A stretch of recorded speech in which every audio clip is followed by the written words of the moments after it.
Well, welcome back to Rarest Photos, friends. Appreciate y'all coming on and watching so many videos that you do every single day. I've released some of those Linda Thompson and Priscilla Presley interviews to see what your thoughts are on those. Some of y'all have seen it, some of y'all have not. Y'all just have to remember that there are a lot of newer Elvis fans that maybe have never seen some of that footage. So I do appreciate, even though you probably seen it before, watching it again. Catching something maybe you missed, maybe it was edited before, and now you hear the whole interviews and stuff. Going to continue doing that, as well as Elvis, some Elvis interviews, and keep reading. Y'all did ask me to continue reading this Lisa book, so here we go. Riley continues here at the beginning of this book. It was hard for my mom to have a music career. She was a beautiful lyricist, but she didn't feel like she had a real control over her music. I thought it was so brave for her to make a record at all. Now, after a day in the studio, she'd call me and my brother to go sit in her Mercedes and listen to the song that she'd recorded that day. She'd play it for us really loud, and then we would tell her what we thought. And if we weren't at school because we ditched out or it was the weekend, we would go with her to the studio. There was even a song that she wrote called So Lovely about us that we got to sing on. And here's the song. You know I did something right. Something that keeps me alive. Oh, you sweet little babies. When you came, you let me know why. I was finally happy. You knew me before now, didn't you? My God, you're so lovely. Did you come here to help me? And I know you can't sleep well unless I'm right there next to you too. Oh, you take care of Mommy too. You're so quick to defend me, aren't you? Please don't fear to lose me. You know I have those same fears too. Beautiful lyric there.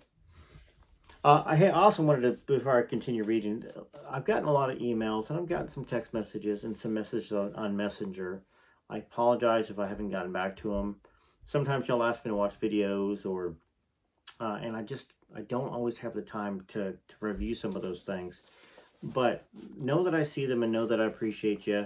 And when I do get the moment to respond back to you, I will. So I greatly appreciate you. Please never take it personal, ever. All right.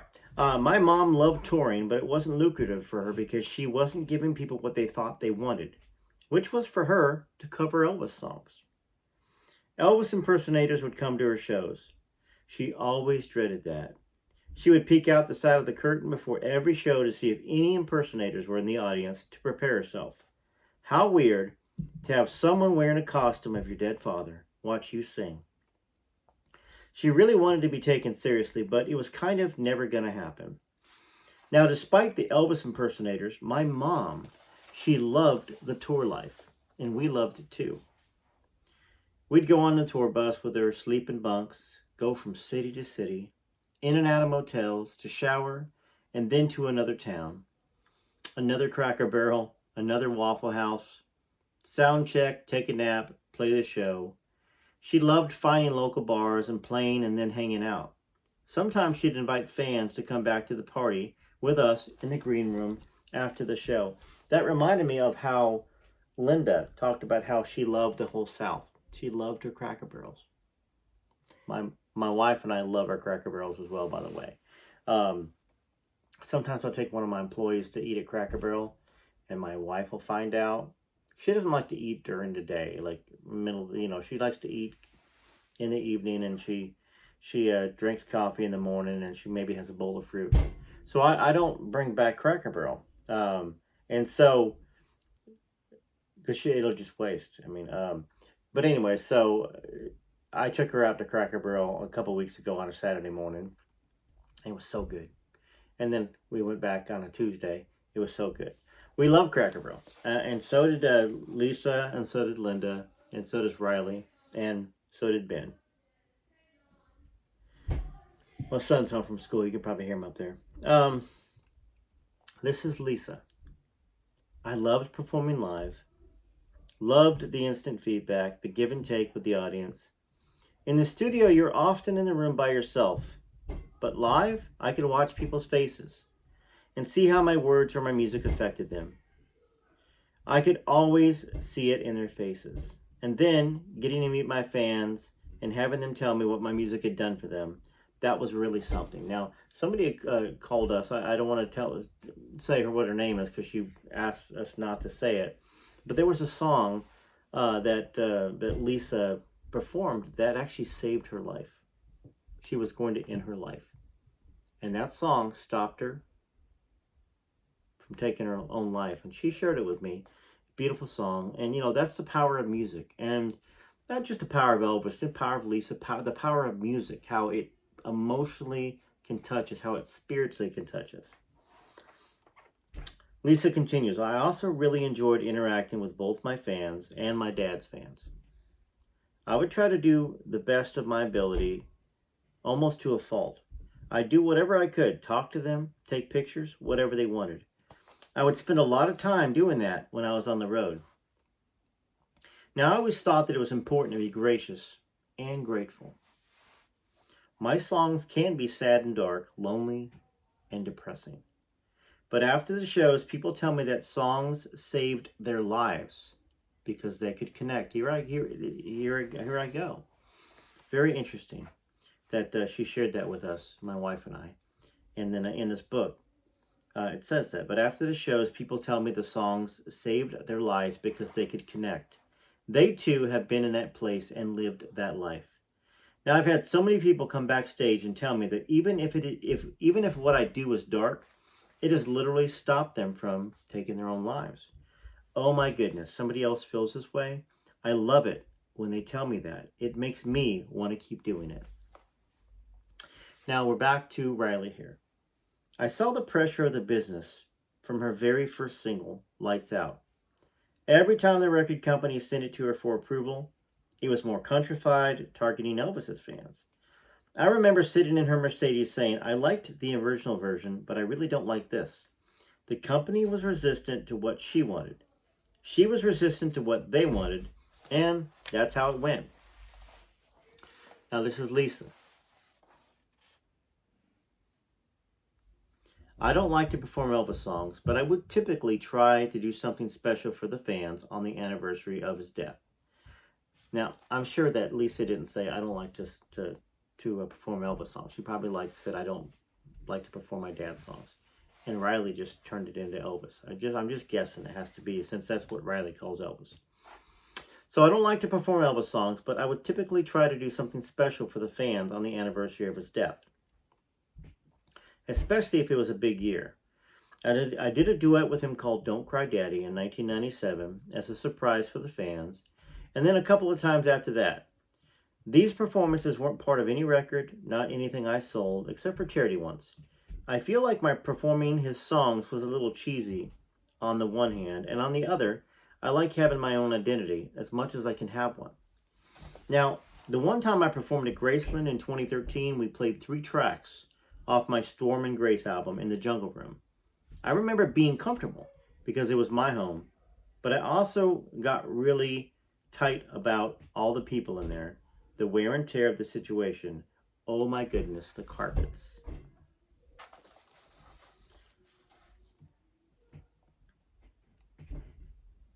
So this is Riley. During the making of her second record, Now What? She would come home and tell us what every song was about. She recorded the Ramones song, Here Today and Gone Tomorrow, for Johnny Ramone, her good friend, who had passed away a year earlier. When You Go was half about me and half about my dad. But one song, High Enough, really stands out now. She wasn't doing any substances at the time, but she was some nights way too much, and the song is very clearly about that problem.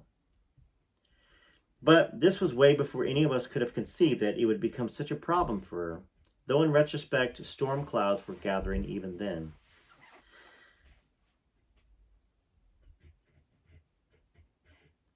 In October 2000, my mother met Nicolas Cage, who I don't like, by the way, at a birthday party for Johnny Ramone, and on August 10th, 2002, they got married in Hawaii.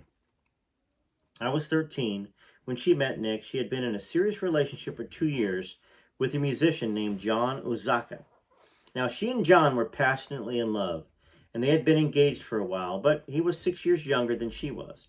And the fact that she had children and an ex-husband still very much in her life, it made it tough for them.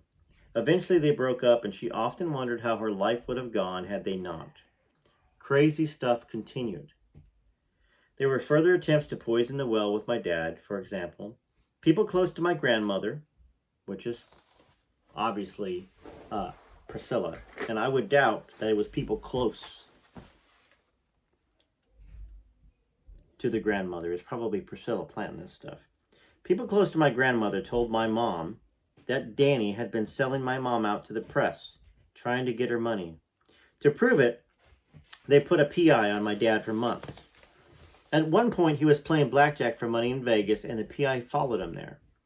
Then my dad got a call from two of his friends, Cyndi Lauper and Angela McCluskey, to go meet them at Sundance. And even though he was prone to wearing a top hat and was limping around with a cane after he'd hurt his leg on a motorcycle, the PI still managed to lose him and told my mother that they had no idea where he was. He wore a top hat? I thought that the other guy did too. Michael Lockwood. Didn't he wear a top hat? Are they like copycats? I don't get it. That's what that tall hat was, right? Top hat? He's stolen a car and done a runner, the PI said. Now at Sundance, my dad met up with Cyndi Lauper and Angela, and they all went to a party for the French band Air. And who did Danny find at the party? My mother, Lisa, right? Her boyfriend and her head of security. Hi, Danny said when he saw my mom. My mom's jaw dropped. Her PI had lost my dad, but he had found my mom like he always did.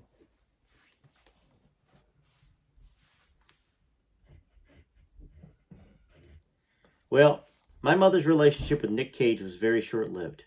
It felt like something that came in and then left, like a Florida storm, and it was. I think something of a distraction from her breakup with John. She even ping-ponged between Nick and John for a minute. I remember going in her room, and Nick was there one day, and then the next day it was John. She clearly couldn't make up her mind. But Nick and my mom had a ton of fun together. I don't know if they were truly in love, though she said they were. He'd bring her diamonds, and every time he'd come see her, he'd be in a different car, like usually a Lamborghini, and always in a different color. I remember a green one, an orange one, a red one, and never the same car twice. My brother, who was 7 years old when they met, could never quite pronounce it correctly. He would say, "Here's Nick in a Lamborghini." Just like that. Here's Nick in a Lamborghini. Nick bought my mom two really beautiful old cars. A 1959 blue Corvette convertible and a white Cadillac from the 60s. My mom would drive me and Ben to school in them every morning. Now, I preferred the Corvette because I loved riding with the top down. On the weekends, we'd all get on a yacht and sail to Catalina Island off the southwestern edge of Los Angeles.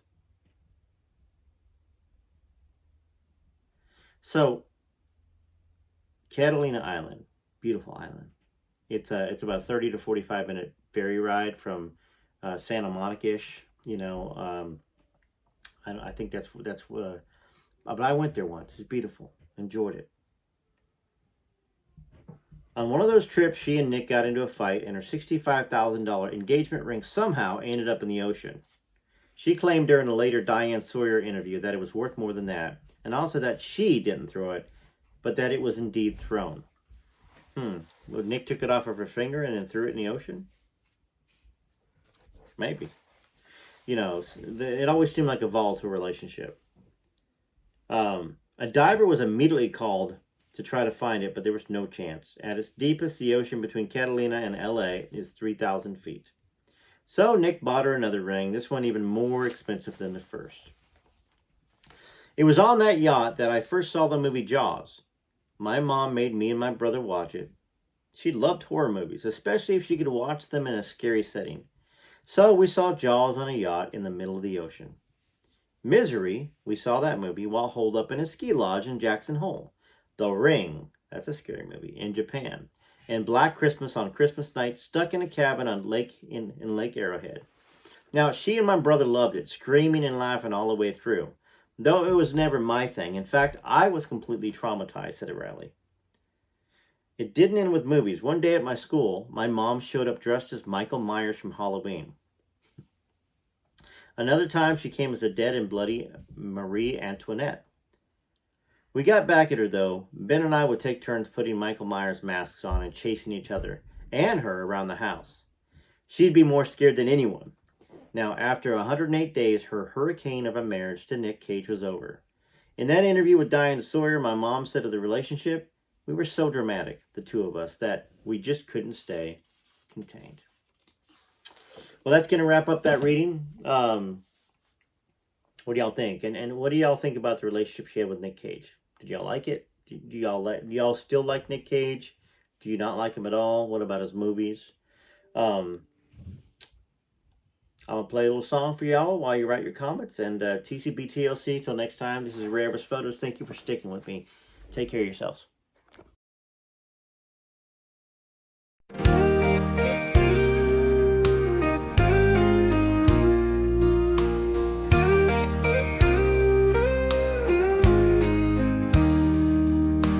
Heaven has a special place for angels just like them, those that gave their everything and sang those precious hymns, like where no one stands alone, and how great thou art.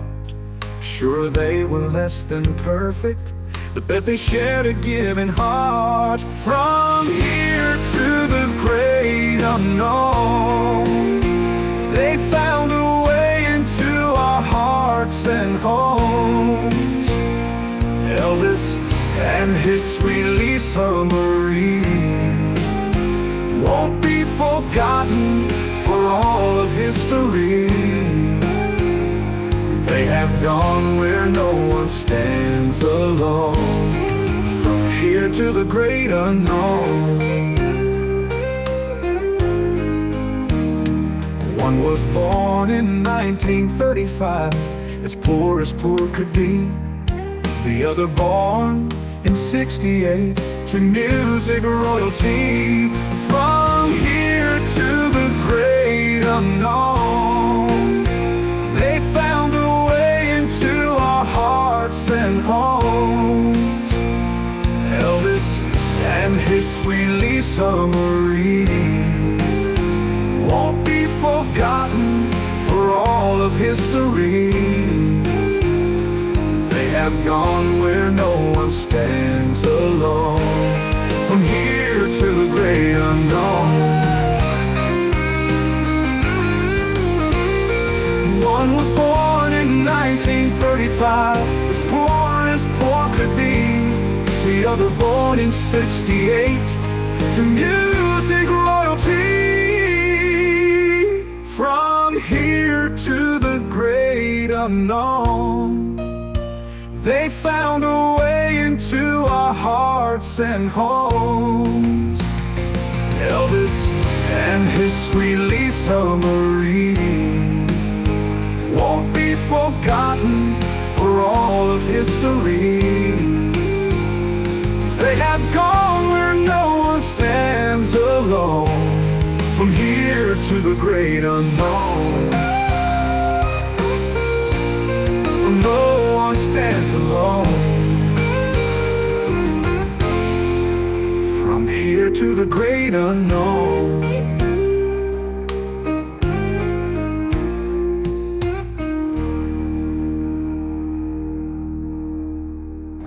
Hope you enjoyed the song I wrote there in honor of Lisa Marie Presley. Until next time, this is Rare Photos, TCBTLC.